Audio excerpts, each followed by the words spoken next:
பிரதமர் Datuk Seri Anwar Ibrahim மற்றும் அவரது துணைவியார் டத்துஸ்ரீ வான் அசீசா வான் இஸ்மாயில் ஆகியோர் தேசிய இருதய சிகிச்சை கழகமான IJN-இல் துணை பிரதமர் டத்துஸ்ரீ ஃபடிலா யூசுப் மற்றும் முன்னாள் பிரதமர் டத்துஸ்ரீ இஸ்மாயில் சப்ரி யாக்கூப் ஆகியோரை நேரில் சந்தித்தனர்.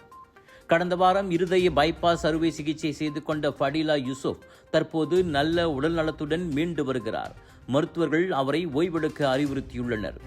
இதனிடையே இருதய துடிப்பு சீரற்ற நிலைக்காக பேஸ் மேக்கர் எனப்படும் இதய முடுக்கி பொருத்தும் சிகிச்சை பெற்றுள்ள முன்னாள் பிரதமர் இஸ்மாயில் சப்ரி யாக்கூப் தொடர்ந்து மருத்துவ கண்காணிப்பில் உள்ளார். கில்வார்கா மலேசிய திட்டம் தொடர்பான விவகாரத்தில் MACC-யில் வாக்குமூலம் அளித்துக் கொண்டிருந்த போது ஏற்பட்ட இருதய பிரச்சினை காரணமாக இஸ்மாயில் சப்ரி மருத்துவமனையில் அனுமதிக்கப்பட்டார். இதனால் அவரது நீதிமன்ற வழக்கு விசாரணைகளும் ஒத்திவைக்கப்பட்டுள்ளன. இந்நிலையில் இரு தலைவர்களும் விரைவில் குணமடைந்து தொடர்ந்து சேவையாற்ற வேண்டுமென தாம் பிரார்த்திப்பதாக பிரதமர் அன்வார் தமது ஃபேஸ்புக் பக்கத்தில் பதிவிட்டுள்ளார்.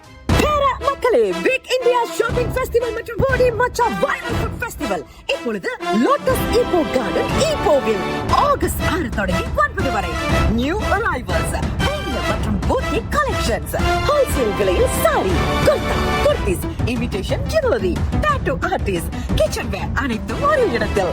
பிக் இந்தியா, தரமான பொருட்கள் நியாயமான விலையில். லோட்டஸ் ஈப்போ கார்டன் ஈப்போவில் தினசரி வாங்க மக்களே. Viral food